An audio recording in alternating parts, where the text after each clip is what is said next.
For those of you that have been kind of following along with me too, these are this is being filmed with my Pixel 7, and I came in front of here to talk to you because I just want you to know it's not music that's recorded in the background in some video editing software.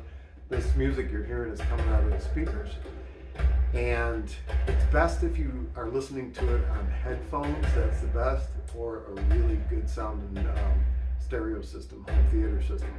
So anyway, I'm gonna let you get back to these drums and be right back with you.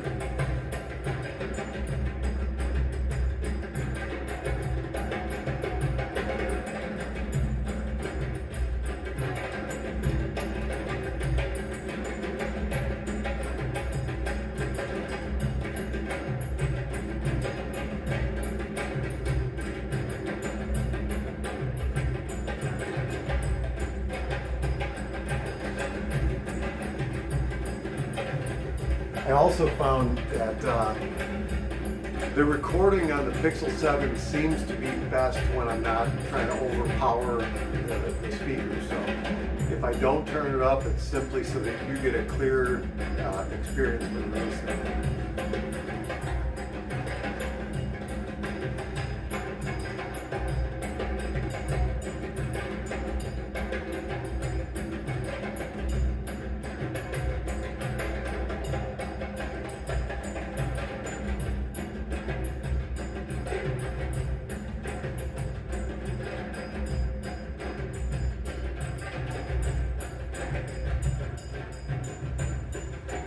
I think it's a pretty good representation of what they sound like, kind of at a moderate volume level too. Can they get louder? Yes.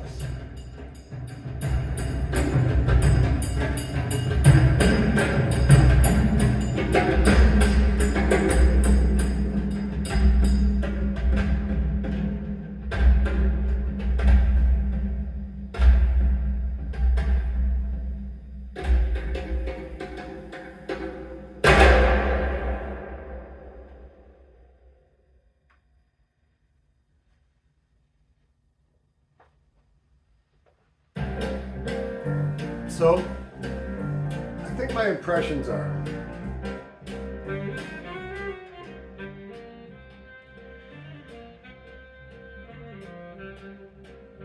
if I was going to embark on a project where I just wanted to get a decent set of speakers for cheap money, this is a good way to go.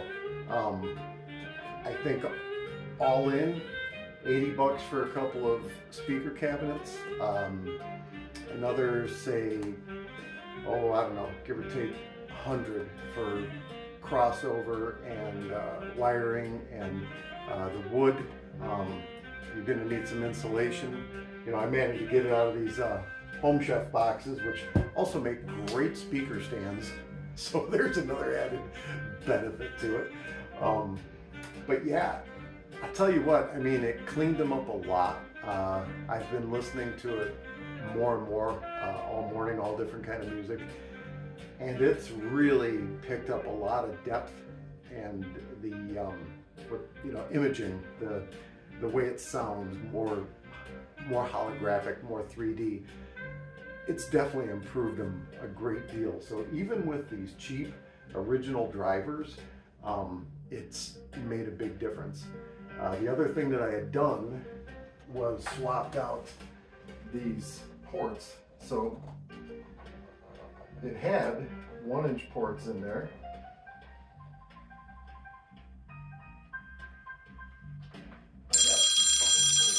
I've got this in there pretty good.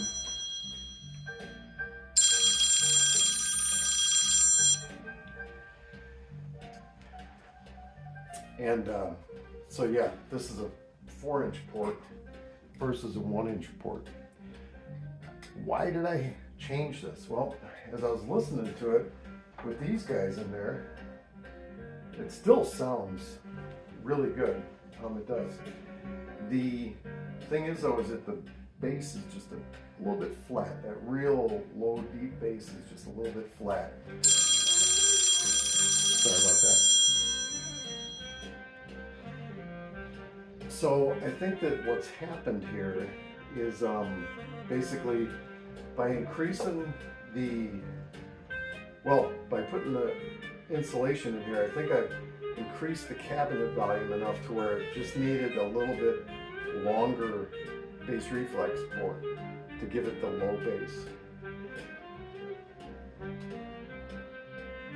I'll see if I can maybe let you see if you can tell the difference yourself.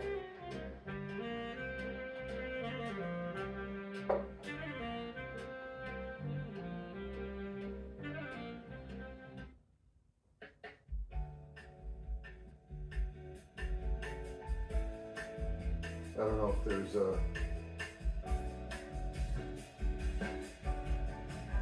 any music that would be better than others for this low bass.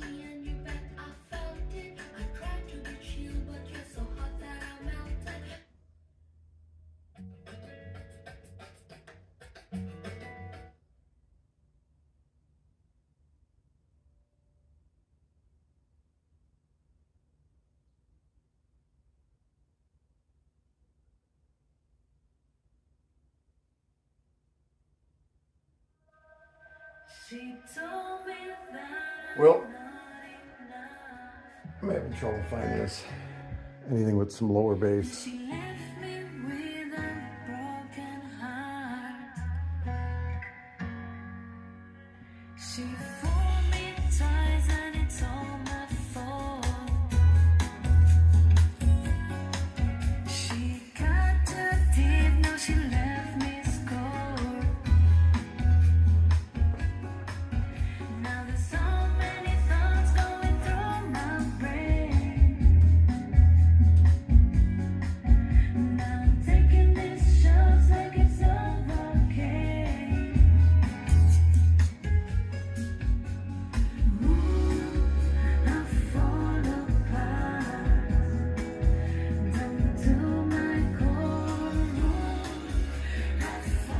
So I'm not real sure if that helps you or not.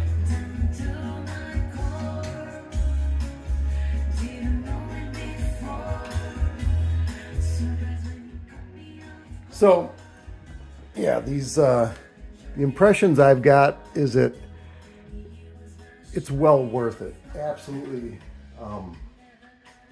the investment is a no-brainer. So they sound pretty good the way that they are. Next step is going to be putting in the drivers that I have for these, which are better tweeters, better mid-ranges, and better woofers. And I'm going to see how that sounds. So far though, very impressed. It's a project that's going well. And I think right now the only limitations I'm hearing are actually in these speakers, which, like I say, these are super, super cheap drivers. But I just wanted to get it out there that you can, for cheap money and a little bit of time, take an old set of speakers and make them sound better than they ever did originally.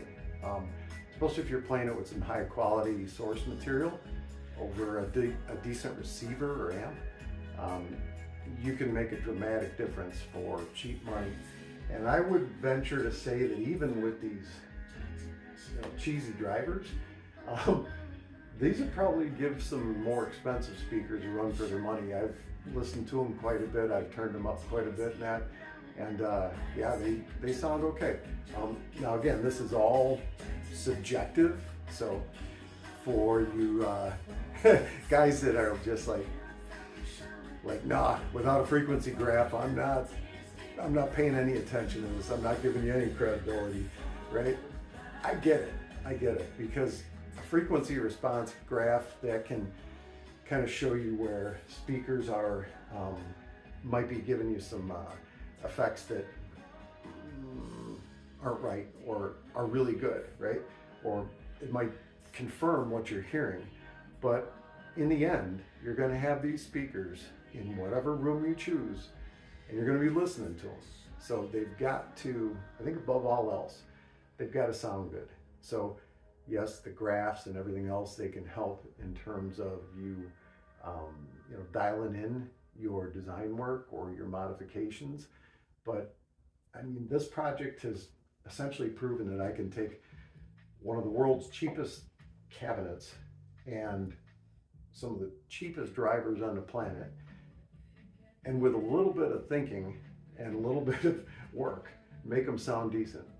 So yeah, basically that's kind of where I was going with that.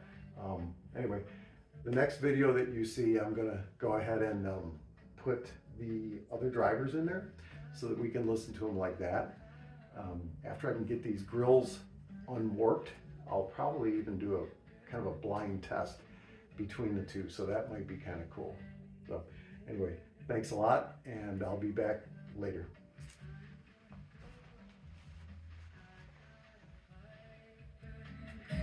Take my hand.